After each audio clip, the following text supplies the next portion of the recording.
ভারত পাকিস্তান উত্তেজনা অব্যাহত, হামলা হলে শক্ত জবাবের হুঁশিয়ারি পাক সেনাপ্রধানের, পাশে থাকার ঘোষণা চীনের। বিদেশিদের স্বার্থ নয়, সবার আগে দেশের স্বার্থ দেখতে হবে, শ্রমিক জনতা সমাবেশে তারেক রহমান।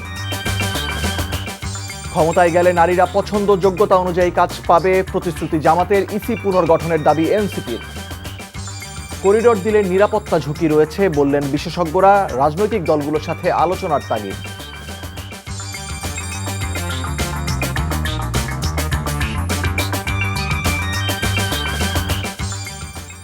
আসসালামু আলাইকুম, মুশফিকুর সালেহীন স্বাগত জানাচ্ছি এনটিভির সকালের খবরে। ক্রাউন সিমেন্ট শিরোনাম দেখছিলেন, এবারে পুরো খবর। শুরুতেই পাক ভারত উত্তেজনার খবর। ভারতের যে কোনো হামলার দ্রুত এবং ক্ষিপ্র জবাব দেওয়া হবে, সীমান্ত মহড়া শেষে এমন হুঁশিয়ারি দিয়েছেন পাকিস্তানের সেনাপ্রধান জেনারেল আসিম মুনির। এর মধ্যেই ভারতের বিরুদ্ধে রাস্তায় নেমে পাকিস্তান সেনাবাহিনীর পাশে থাকার প্রত্যয় ব্যক্ত করেছেন পাকিস্তানের হিন্দু সম্প্রদায়। অন্যদিকে ভারত স্বরাষ্ট্রমন্ত্রী অমিত শাহ সাফ জানিয়েছেন, কেউ রক্ষা পাবে না। কাজী ইফতেখার শুভর ডেস্ক রিপোর্ট।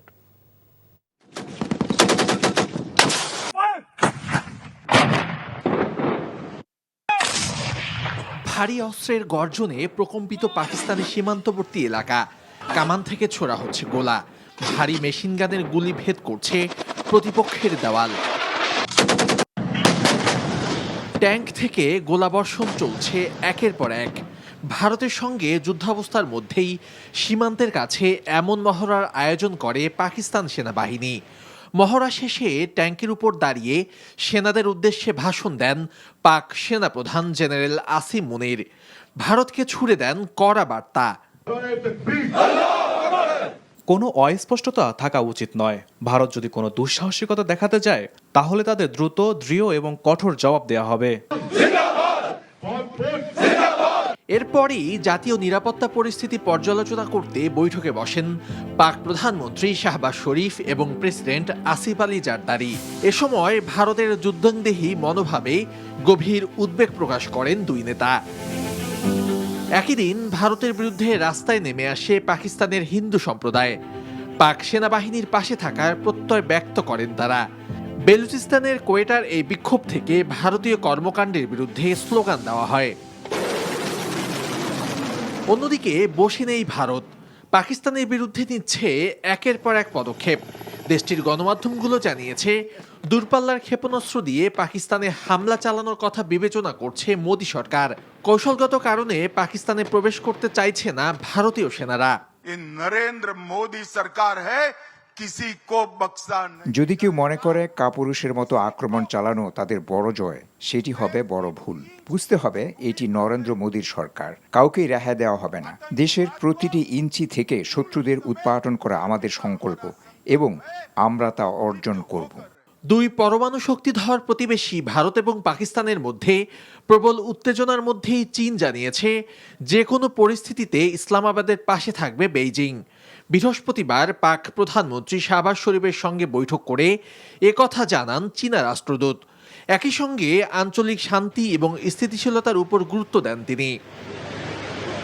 কাজী ইফতেখার শুভ, এনটিভি ইন্টারন্যাশনাল ডেস্ক।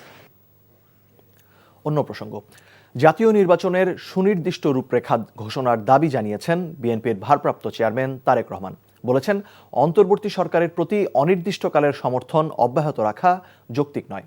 জনগণকে না জানিয়ে স্পর্শকাতর রাখাইন করিডোর দেওয়ার সিদ্ধান্ত নেওয়া হয়েছে উল্লেখ করে তিনি বলেন, করিডোর দেয়া না দেওয়ার এখতিয়ার কেবলমাত্র নির্বাচিত সংসদের। তারেক রহমান আরও বলেন, বিদেশিদের স্বার্থ নয়, সবার আগে দেশের স্বার্থ দেখতে হবে। নয়াপল্টনের শ্রমিক জনতার সমাবেশে এসব কথা বলেন তিনি। ইমরুল হাসানের রিপোর্ট। বিএনপি নেতাকর্মী আর সমর্থকদের সব স্রোত যেন বৃহস্পতিবার মিলেছিল নয়াপল্টনে। দুপুরের মধ্যেই নয়াপল্টন ছাড়িয়ে জনসমাগম ছড়িয়ে পড়ে আশপাশের সব রাস্তায়। কাকরাইল থেকে আরামবাগ ছিল লোকে লোকারণ্য। লাখো মানুষের সমাবেশে লন্ডন থেকে যুক্ত হয়ে বক্তব্য রাখেন বিএনপির ভারপ্রাপ্ত চেয়ারম্যান। সবাইকে মে দিবসের শুভেচ্ছা জানিয়ে তিনি বলেন, শ্রমজীবী ও মেহনতি মানুষ ভালো থাকলে ভালো থাকবে বাংলাদেশ। ফেসিবাদী আওয়ামী লীগ জনগণকে ক্ষমতাহীন করেছিল উল্লেখ করে তারেক রহমান বলেন, স্বৈরাচারের পতন হলেও মানুষের রাজনৈতিক অধিকার এখনো পুরোপুরি প্রতিষ্ঠিত হয়নি। অন্তর্বর্তীকালীন সরকারের প্রতি অনির্দিষ্টকালের জন্য সমর্থন অব্যাহত রাখা যৌক্তিক নয়। স্বল্প মেয়াদী এবং দীর্ঘমেয়াদী সংস্কার প্রস্তাবনা প্রণয়ন করুন। প্রয়োজনীয় সংস্কার সম্পন্ন করে আইন শৃঙ্খলা বাহিনী, বিচার বিভাগ এবং নির্বাচন কমিশনকে প্রস্তুত করুন। সুনির্দিষ্টভাবে আগামী জাতীয় নির্বাচনের রূপরেখা ঘোষণা করুন। অন্তর্বর্তীকালীন সরকারের কর্মপরিকল্পনার পথনকশা গণতান্ত্রিকামী জনগণের সামনে সুস্পষ্ট থাকলে জনমনে সন্দেহ সংশয় কেটে যাবে। তারেক রহমান বলেন, অন্তর্বর্তী সরকার অবৈধ না হলেও এ সরকার নির্বাচিত সরকারের বিকল্প হতে পারে না। বলেন, বিনা ভোটে ক্ষমতায় থাকার ইচ্ছা থেকেই জন্ম নেয় ফ্যাসিবাদের। কোন ব্যক্তি অথবা গোষ্ঠীর মনে বিনা ভোটে ক্ষমতা দীর্ঘায়িত করার সুপ্ত বাসনা, পুনের আকাঙ্ক্ষা যেন রাষ্ট্র সরকারকে ফ্যাসিবাদে প্রতি প্রলুব্ধ করতে না পারে, সেজন্যই জনগণের প্রত্যক্ষ ভোটে জবাবদিহিমূলক সরকার প্রতিষ্ঠা করা দরকার। বিএনপি সংস্কার ও নির্বাচন দুটোই চায় উল্লেখ করে তিনি বলেন, সরকারের একটি অংশ এই ইস্যুকে কেন্দ্র করে দলগুলোকে মুখোমুখি করে দিচ্ছে। অন্তর্বর্তীকালীন সরকারের প্রতি আহ্বান, আপনারা একটু সতর্ক থাকবেন।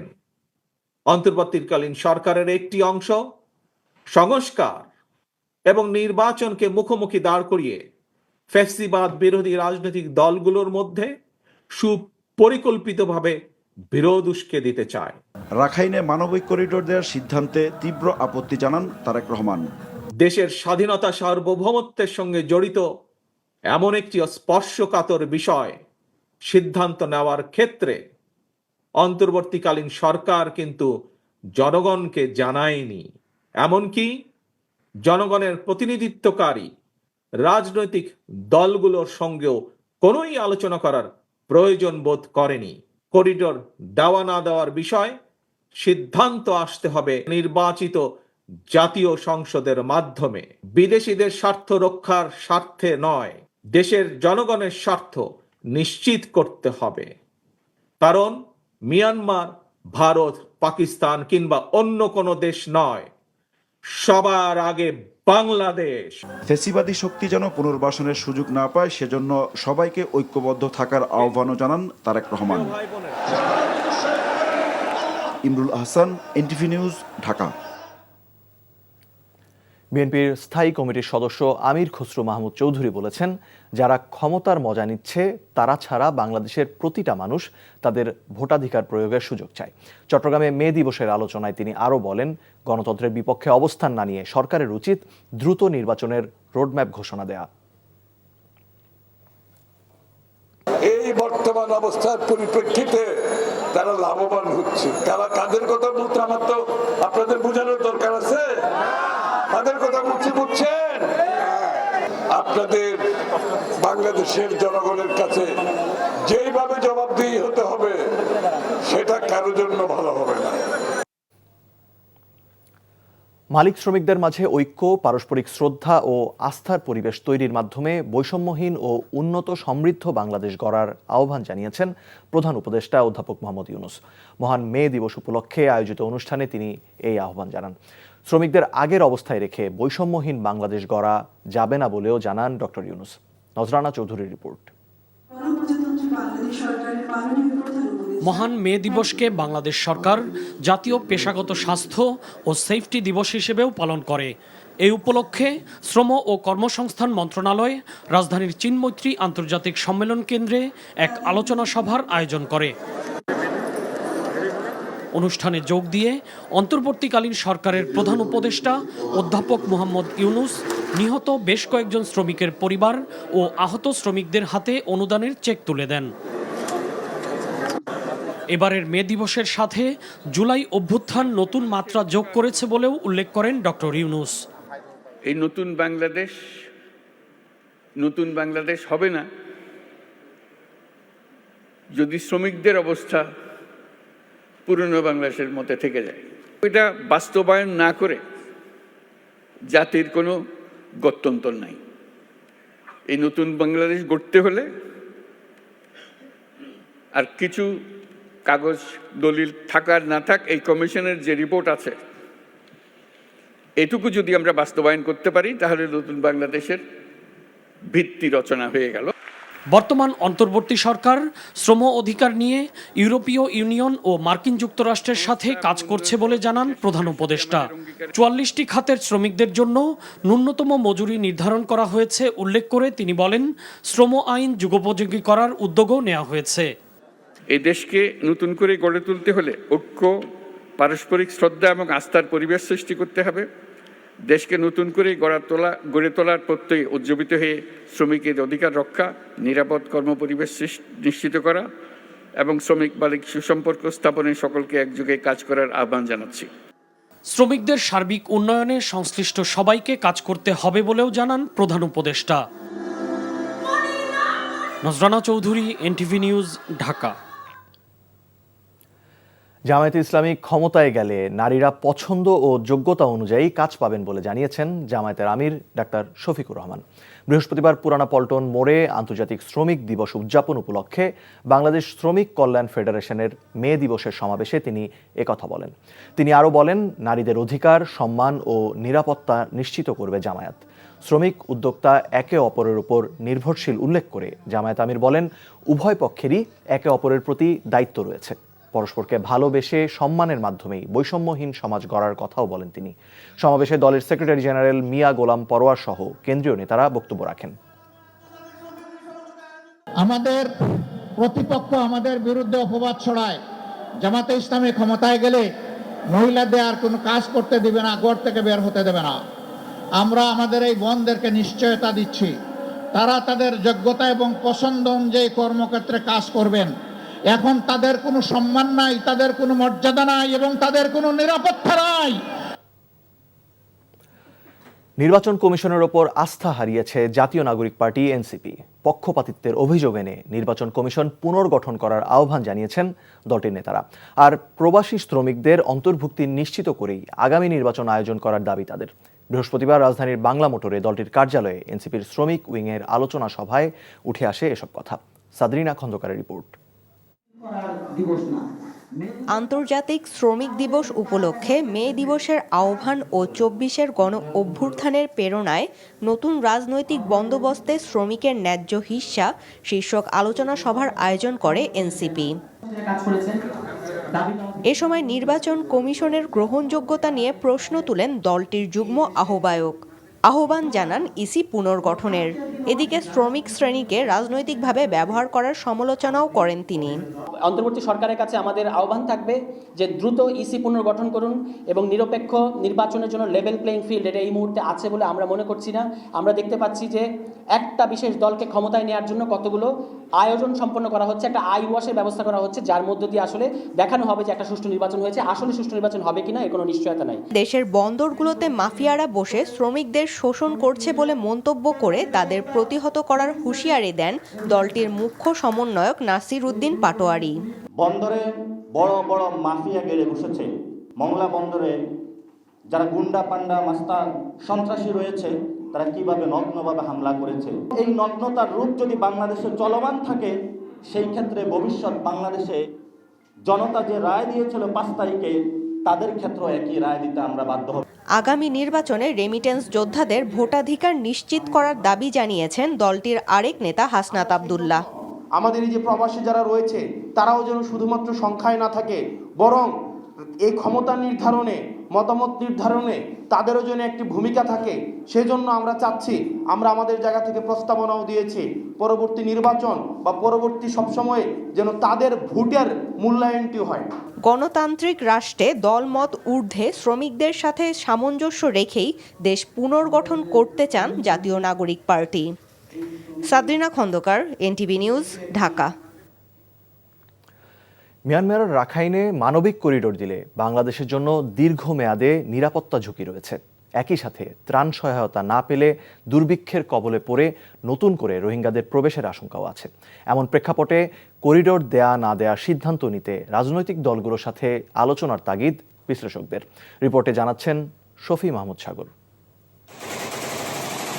দেশের দক্ষিণ পূর্ব সীমান্তবর্তী মিয়ানমারের রাখাইনে দীর্ঘদিন ধরেই জাতিগত দ্বন্দ্বের পাশাপাশি চলছে যুদ্ধ।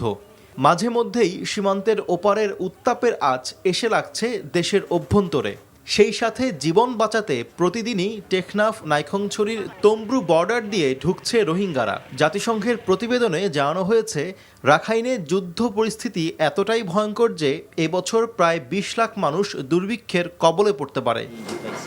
সম্প্রতি পররাষ্ট্র উপদেষ্টা জানান, মানবিক দিক বিবেচনায় এবং নতুন করে রোহিঙ্গা প্রবেশ ঠেকাতে শর্ত সাপেক্ষে রাখাইনে মানবিক করিডোর দেওয়ার জাতিসংঘের প্রস্তাবে নীতিগতভাবে সম্মত হয়েছে সরকার। নীতিগতভাবে আমরা তো সম্মত, কারণ এটা হিউম্যানিটেরিয়ান একটা প্যাসেজ হবে, কিন্তু এটার আমাদের কিছু শর্তাবলী আছে, সেগুলি আমি ডিটেলস এখন যাচ্ছি না। সেই শর্তাবলী যদি পালিত হয় আমরা এটা অবশ্যই কোঅপারেট করব। আন্তর্জাতিক সম্পর্ক বিশ্লেষকদের মতে, রাখাইনে করিডোর দিলে নতুন করে সংকট বাড়তে পারে। সামরিক জান্তা যে মায়ানমার শাসন করছে, এর পিছনে আছে চায়না, চীন একটি বৃহৎ রাষ্ট্র, এবং অন্যদিকে আছে ভারত। এই তিনটি দেশের মনোভাব আমাদের সরকার বিশ্লেষণ করেছে কিনা, কারণ যখনই জাতিসংঘের এই তত্ত্বাবধানে মানবিক করিডোর দিয়ে কোনো সাহায্য সহযোগিতা বাংলাদেশের সীমানার উপর দিয়ে যাবে, সেক্ষেত্রে চীন এবং ভারত এই দুটি বৃহৎ রাষ্ট্র এই বিষয়কে কিভাবে নিবে সেটা কিন্তু দেখার বিষয়। এই ধরনের করিডোর তৈরি হইলে যে ট্রান্স বর্ডার সিকিউরিটি প্রবলেম দেখা দেয়। যেই দেশের সাথে এটা করা হয় সেই দেশের, আমরা যদি মায়ানমারের সাথে করি তাহলে মায়ানমারের কেন্দ্রীয় গভর্নমেন্ট এটাকে কিভাবে নেবে সেই বিষয়টা থাকে। এখানে এক্সটার্নাল কোনো প্লেয়ার এটাকে এক্সপ্লয়েট করার সুযোগ নেয় কিনা সেই বিষয়গুলো থাকে। রাজনৈতিক ঐক্যমত্য ছাড়া অন্তর্বর্তী সরকার এ ধরনের সিদ্ধান্ত নিলে দেশের অভ্যন্তরেও অস্থিতিশীলতা সৃষ্টি হতে পারে বলে আশঙ্কা বিশ্লেষকদের। যদি সামরিক জান্তারা আরাকানের সাথে যুদ্ধকালীন সময়ে আমার দেশের উপরে কোনো ধরনের আক্রমণ করে, তাহলে আমার কক্সবাজার, উখিয়া এবং টেকনাফের সাধারণ জনগণ, প্রপার্টি এবং অঞ্চল কিন্তু থ্রেটে আছে। মানবিক সহযোগিতার বিষয়গুলোর ব্যাপারে, বা আমরা যদি এটাকে করিডোর বলি বা প্যাসেজ বলি বা ইনফ্রাস্ট্রাকচার ডেভেলপমেন্ট বলি, সেগুলোর বিষয়ে বাংলাদেশের বর্তমান প্রেক্ষাপটে সকল পক্ষের সাথে এক ধরনের কনসালটেশন বা জাতীয় ঐক্যমত্য অত্যন্ত গুরুত্বপূর্ণ। এমন বাস্তবতায় শর্ত সাপেক্ষে মানবিক করিডোর দিলে রোহিঙ্গা প্রত্যাবাসন নিশ্চিত করা এবং করিডোর কেন্দ্রিক নিরাপত্তা নিয়ন্ত্রণের চ্যালেঞ্জ থাকবে বাংলাদেশের সামনে। শফি মাহমুদ সাগর, এনটিভি নিউজ, ঢাকা। পতিত ফ্যাসিস্ট শেখ হাসিনা পরবর্তী বাংলাদেশের গণতন্ত্র পুনর্গঠন নিয়ে 49 মিনিটের একটি বিশেষ তথ্যচিত্র প্রকাশ করেছে সংবাদ মাধ্যম আল জাজিরা। এতে সাক্ষাৎকার নেওয়া হয় প্রধান উপদেষ্টা ডক্টর মোহাম্মদ ইউনূস, সেনাপ্রধান জেনারেল ওয়াকারুজ্জামান সহ একাধিক শীর্ষ কর্মকর্তা এবং আইনজীবীর। এছাড়াও নিজেদের অভিজ্ঞতা প্রকাশ করেন হাসিনা সরকারের নির্যাতন এবং গুমের শিকার বিভিন্ন ব্যক্তি এবং তাদের স্বজনরা। তাদের কণ্ঠে উঠে আসে ক্ষমতাচ্যুত সরকারের আয়নাঘর সহ বিভিন্ন অপকর্মের চিত্র। তথ্যচিত্রে তুলে ধরা হয় 5 আগস্ট ছাত্র জনতার অভ্যুত্থানের বিভিন্ন দিকও। সেনাপ্রধান বলেন, সাধারণ মানুষের ওপর গুলি চালানো সেনাবাহিনীর কাজ নয়, রাজনীতিতে হস্তক্ষেপ করাও সামরিক বাহিনীর কাজ নয় জানিয়ে তিনি বলেন, তিনি চেয়েছিলেন সবকিছুর শান্তিপূর্ণ সমাধান। রাজধানীর মোহাম্মদপুরে সিএনজি ও ট্রাকের মুখোমুখি সংঘর্ষে সিএনজি চালক নিহত হয়েছে। এ ঘটনায় 2 জন আহত হয়েছে। বৃহস্পতিবার রাতে মোহাম্মদপুরের বসিলা ব্রিজ এলাকায় এ ঘটনা ঘটে। পুলিশ জানায় ট্রাকটি জব্দ করা হয়েছে। আইনগত ব্যবস্থা প্রক্রিয়াধীন রয়েছে। নিহতের লাশ সোহরাওয়ার্দী হাসপাতালের মর্গে রাখা আছে। স্বজনরা জানায়, নিহত সাদিকুল ইসলাম দীর্ঘদিন যাবৎ ঢাকায় সিএনজি চালাতেন। তার 2 সন্তান রয়েছে। পরিবারের একমাত্র উপার্জনক্ষম ছিলেন তিনি।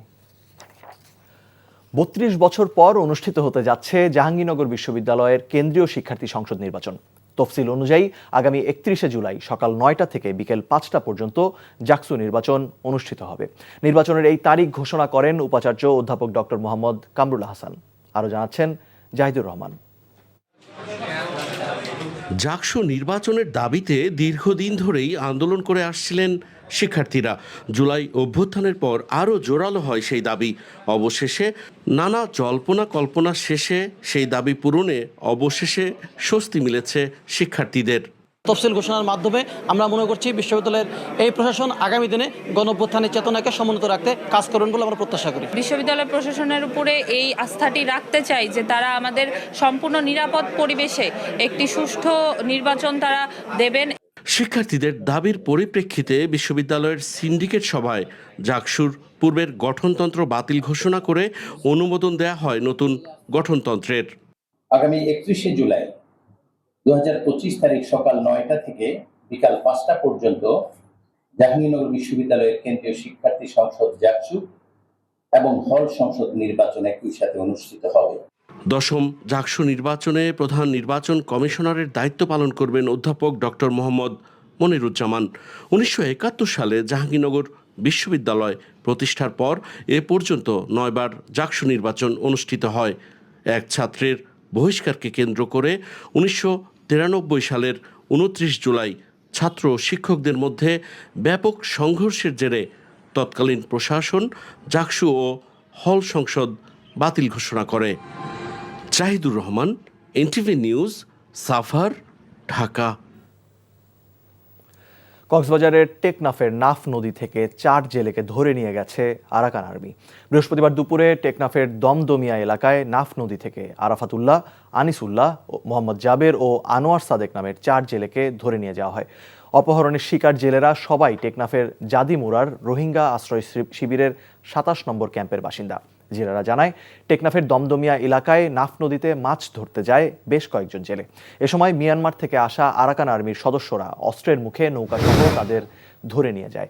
টেকনাফ 2 বিজিবি ব্যাটালিয়নের অধিনায়ক লেফটেন্যান্ট কর্নেল মোহাম্মদ আশিকুর রহমান বলেন, ক্যাম্প থেকে বেরিয়ে তারা নাফ নদীর সীমান্ত অতিক্রম করে মিয়ানমারের অভ্যন্তরে চলে যাওয়ায় আরাকান আর্মি তাদেরকে ধরে নিয়ে গেছে।